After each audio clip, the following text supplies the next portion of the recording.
ये बहुत इंपॉर्टेंट है जो मैं बता रहा हूं मैथ्स के लिए। This is the best strategy to score 95%। ठीक है, तो 95% स्कोर करने वाला बच्चा कुछ अलग करता है और वो ये अलग करता है। स्ट्रैटेजी क्या होती है? बहुत, और सबको फॉलो करना ही है। याद करो, शायद मैं तुम्हें काफी सारी क्लास में मैं तुम्हें बता चुका हूं कि एक स्ट्रैटेजी है जो करना ही करना है, जो तुम्हें मदद करेगा 95% मार्क्स स्कोर करने की। ठीक है, स्ट्रैटेजी ये है कि बोर्ड एग्जाम तुम घर पे दे दो। स्ट्रैटेजी का नाम बोर्ड एग्जाम तुम घर पे दे दो। ठीक है, और ये प्लीज फॉलो करना, ये कोई यूट्यूब वीडियो नहीं है कि मुझे तेरे व्यूज चाहिए। ये स्ट्रैटेजी तेरे लिए बता रहा हूं, बहुत इंपॉर्टेंट है, और इससे सारी चीजें कैसे सॉल्व होंगी वो भी तुझे बताऊंगा। तो स्ट्रैटेजी कहती है कि बस 15-20 जनवरी तक अपना सिलेबस खत्म करें। 15-20 जनवरी तक अपना आप सिलेबस कंप्लीट करें। क्या बोला मैंने? 15-20 तक आप अपना सिलेबस कंप्लीट करें। क्या बात समझ आई? 10 मिनट रुकना, बस सिलेबस कंप्लीट करो। उसके बाद जो 20 से 5 फरवरी, 20 जनवरी से 5 फरवरी वाला दिन होता है, ये टाइम होता है, यहां पर आप ये स्ट्रैटेजी अप्लाई करेंगे। स्ट्रैटेजी क्या है?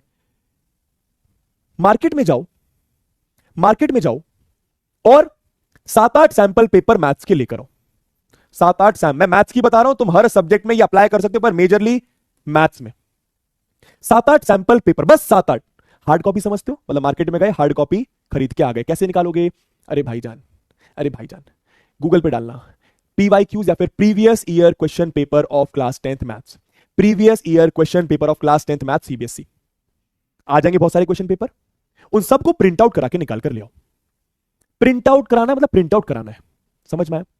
अब ये पेपर्स तुम रख दो, मतलब चाहो तो अभी निकाल के लाओ, इन पेपर्स को रख दो। इनका तुम्हें एक भी क्वेश्चन करने की जरूरत नहीं है, PYQ वगैरह कुछ नहीं चलेगा। ये अलग से तुम्हें मार्केट में जाना, अभी कितना पैसा लगेगा? 100-200 रुपए में सारे तू प्रिंट आउट निकाल कर ले आएगा। और अगर 100-200 रुपए भी ज्यादा है, कोई बात नहीं, ऑनलाइन ले ले फिर पेपर्स। ठीक है, पेपर निकाल कर ले आए, रख लो, जब तुम्हारी मर्जी, जहां रखना है वहां रख लो, पर इसके पेपर के क्वेश्चन कोई सॉल्व नहीं करेगा। इस पेपर के क्वेश्चन कोई सॉल्व नहीं करेगा। किस तरीके से करना है वो मैं तुम्हें बताऊंगा। अब मानो इनमें से रैंडम डेट तुमने उठाई 21 जनवरी, भाई सिलेबस कंप्लीट।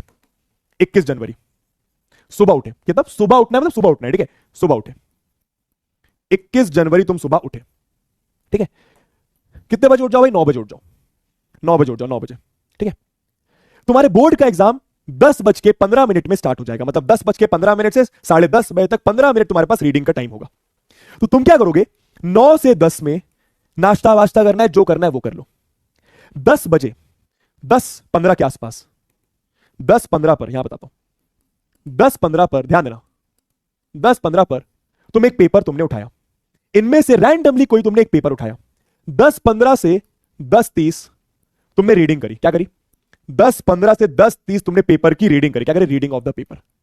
एग्जाम में ऐसे ही होता है, रीडिंग करते हो 15 मिनट, वो 15 मिनट जैसे रीड करना है वैसे रीड करो, कोई फर्क नहीं पड़ता। कोशिश करो सारे क्वेश्चंस में गो थ्रू कर लो।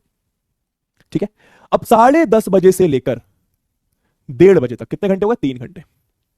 10:30 से 1:30 बजे तक तुम अपना एक पेपर सॉल्व करो।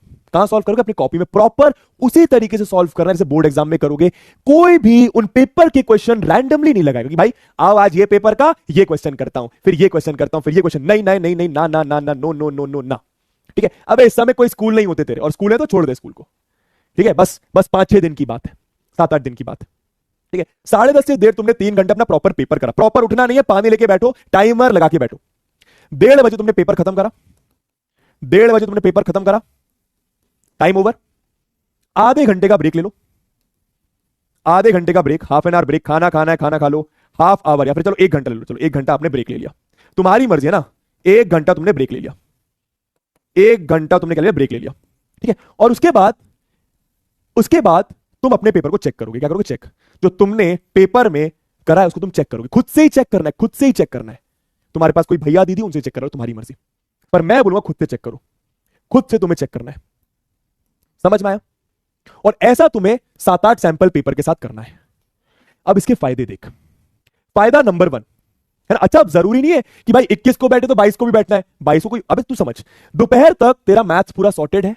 अब इसके बाद तुझे जो सब्जेक्ट पढ़ना है वो सब्जेक्ट पढ़। 3 घंटे पेपर में मजा भी आ गया, चिल हो गया पेपर, और खुद चेक करना।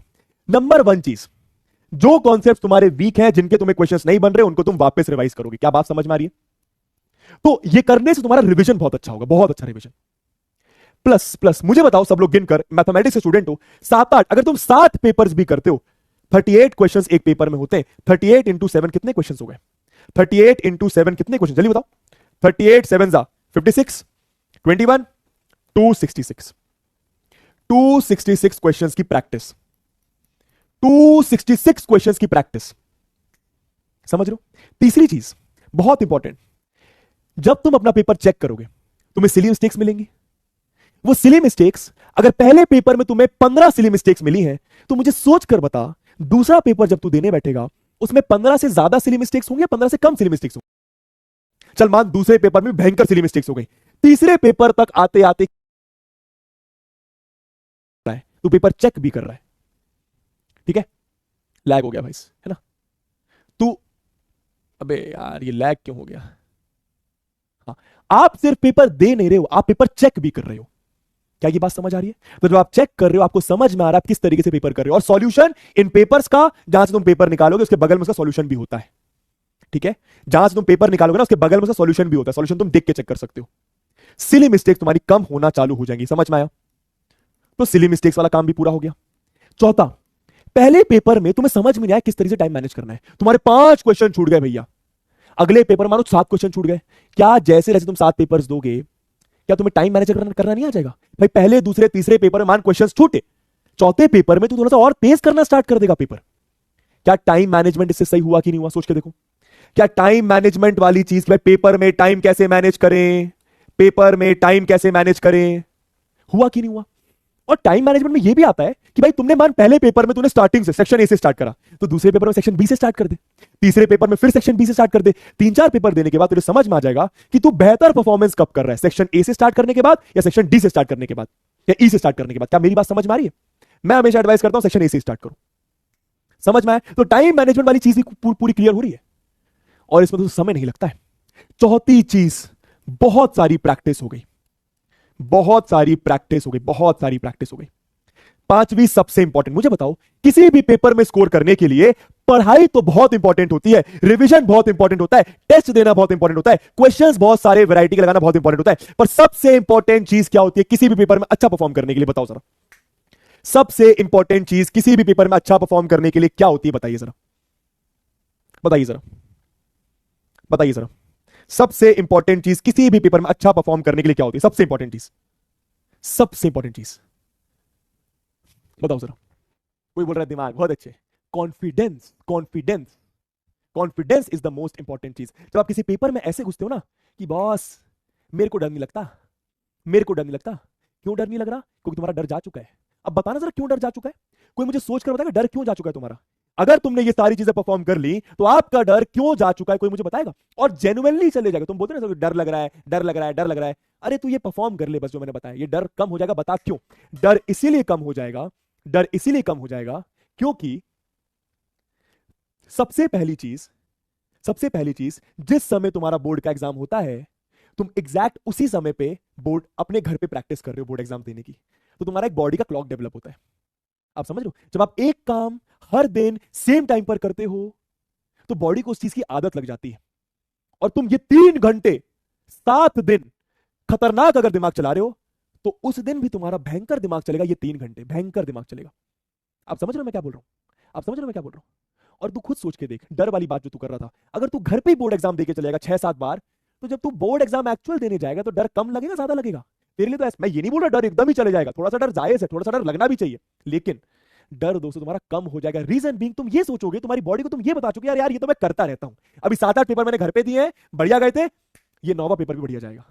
आप समझ रहे हो मैं क्या बोल रहा हूं? तो सबसे इंपॉर्टेंट चीज कॉन्फिडेंस होता है, वो तुम्हें इससे मिल जाएगा और तुम अपने फेयर कम हो जाएगा।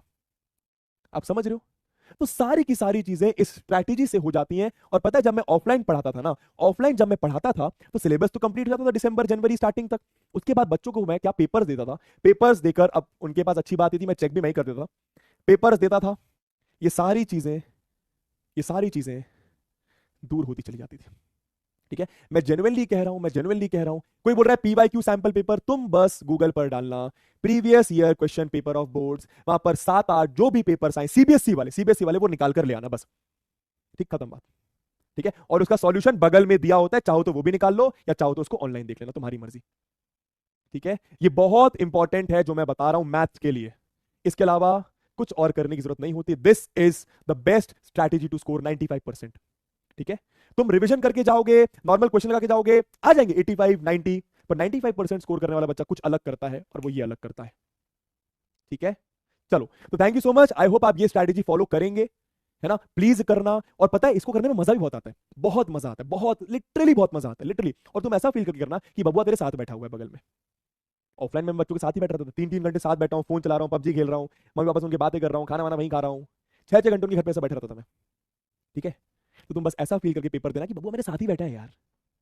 ठीक है, तो भाई गलतियों पर अपने काम करोगे, रिवीजन हो जाएगा, बहुत सारे क्वेश्चन की प्रैक्टिस हो गई, इसीलिए मिस्टेक्स दूर होने चालू हो जाएंगे, टाइम मैनेजमेंट करना सीख जाओगे, बहुत सारी प्रैक्टिस हो जाएगी। थैंक यू सो मच, मिलेंगे आप लोगों से उड़ान बैच की आखिरी मैथ्स क्लास में, तब तक के लिए अपना अपना ख्याल रखें, मजे करें, चिल करें।